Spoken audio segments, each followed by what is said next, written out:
All right, bro, let's talk about it. We know that we are in a system. I don't like to call it the Matrix. I feel like that's such a weird term for it. Like they base it off the movie. Apparently the movie is not even supposed to be about that, but that's against the point. The point is I'm going to talk about what the system is and how you can get your time back. Cuz the honest truth is, bro, everybody wants autonomy and freedom of choice. And the problem with the system is that you're not taught autonomy and freedom of choice.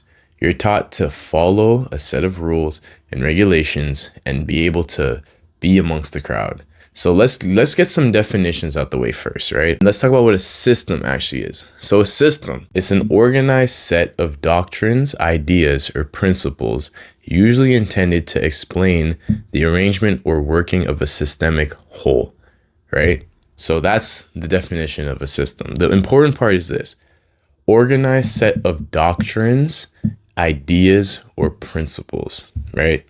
Now, how do you break that down? A system needs a process. Process is a series of actions and operations conducing to an end. So basically, A plus B equals C. That's the process, right? Then the system governs that process. So you follow the process and it becomes part of the system. The education system. Think about it. Now, I'm not anti-school at all, but the point I'm trying to make is this: you are raised to think and act a certain way. Every generation had their own system. So in the past, you would grow up and you would work in the mines and you would provide for your family. You know what I mean? They were sending children to the mines. You don't need to go to the mines, right? You're not raised in that system where it's like young men go to the mines and then they work in the mines and then they bring the food back to the family or whatever. And then a different time period, people would go to war, right? So they would grow up, they were raised military, and then they would go to the war. The women, right? They was raised to wake up. The women were raised to grow old and take care of the family, right? Grow old, take care of the family. They didn't have the same rights that they do now. People were taught a certain way of life because that was conducive to society striving and moving forward. But now we're in a different time period. With the advancement of technology, the system is changing. It's not about growing up, going to school, getting a job, and then retiring at 65 anymore. We've learned through advancement how to adapt and progress and make things easier for ourselves, right? If you had to go to work on a horse right now, you wouldn't make it. And I'm gonna tell you why: because you don't even know how to ride a horse. You don't even own a horse. We live in the city. We're not getting horses in the city. The only people who have horses in the city are cops in Canada. Why do our cops have horses? What have you ever thought about that for a second though? Why do the cops in Canada have horses? We had a way of life that worked for the majority of people. And over time, with the advancement of technology, those ways of life no longer work for people. And they advance and they change. So should you. You don't escape the system. You don't escape the matrix. You become a part of it. Now you either become a part of it through force or by choice. It's not the same as it used to be. You can't go be an electrician, walk through the door, be like, hey, I'm new, I'm young, I'm a go-getter, I want to be an electrician. And then they train you. Like they used to do that, bro. There was a time where you could be completely untrained, walk into some next, trades place, be like, hey, I want to be an electrician. And they would train you. They'd be like, yeah, sure, come on in. And they train you, they show you how to do it. You can't do that anymore, bro. Nah, you have to pay. You have to pay a lot. You want to be an electrician? You got to put up a couple Ks, right? Put that right to the education system. And then you have to go and find an apprenticeship. And even they don't want to hire you because you don't have experience. So there are some people in society who have such an impact on the world, right? We're talking like the Martin Luthers. We're talking like the Steve Jobs. Huge shifts in advancements in technology. These people have technically escaped the matrix, because if you think about it, they've become a strong enough asset in the matrix to have control over their life, right?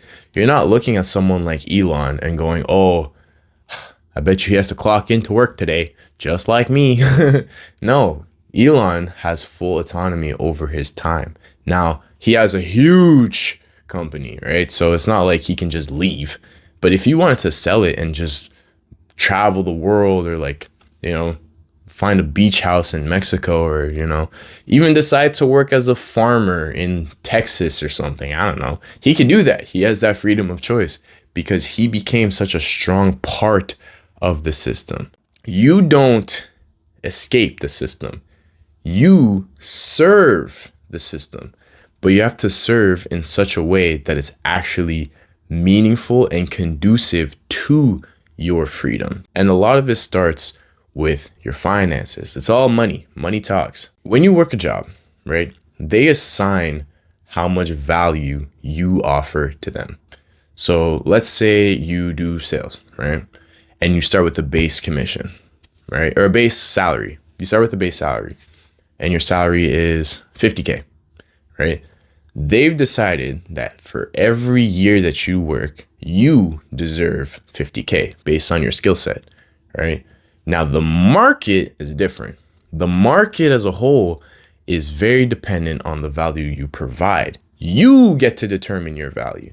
So instead of being someone who sells for XYZ company, you become ABC company and you sell to the market. So now instead of you being valued at $50K, you determine the value of the product or service that you offer. So let's say in that same example, the company XYZ, they sell shoes, right?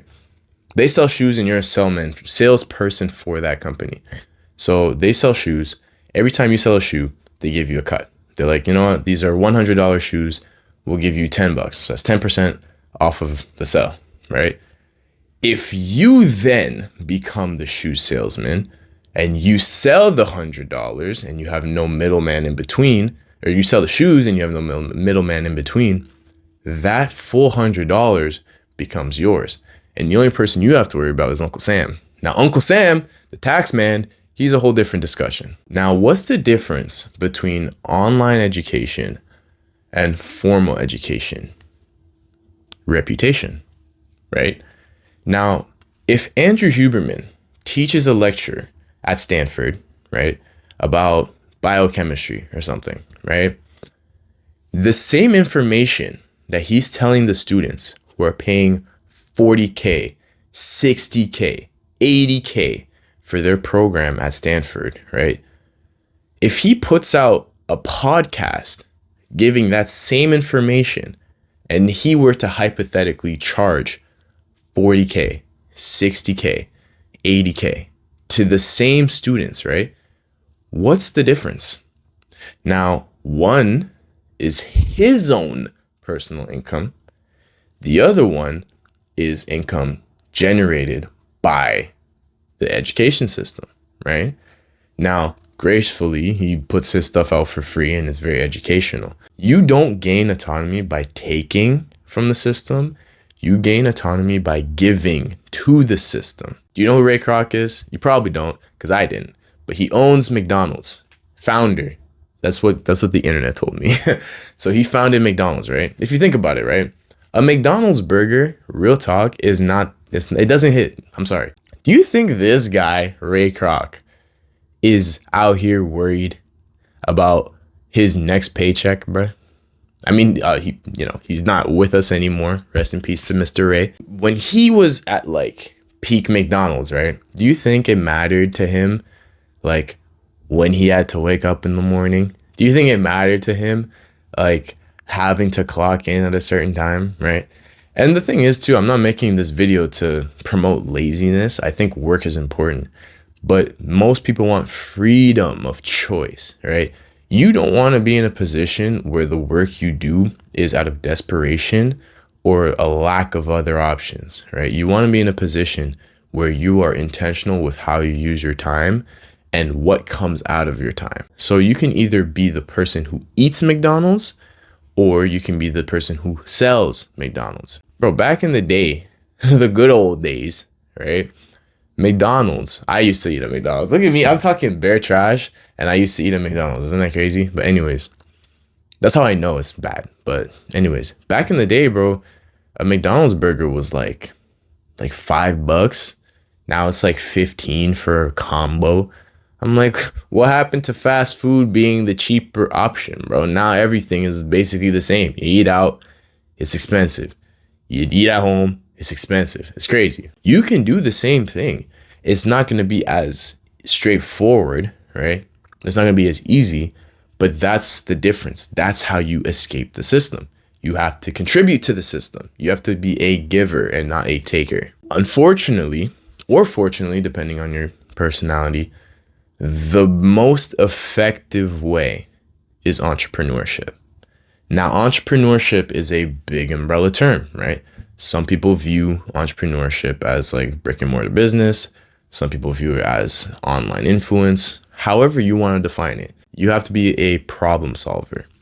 You have to learn what the market wants, and you have to be able to offer a solution to it. You have to change your mindset on money, right?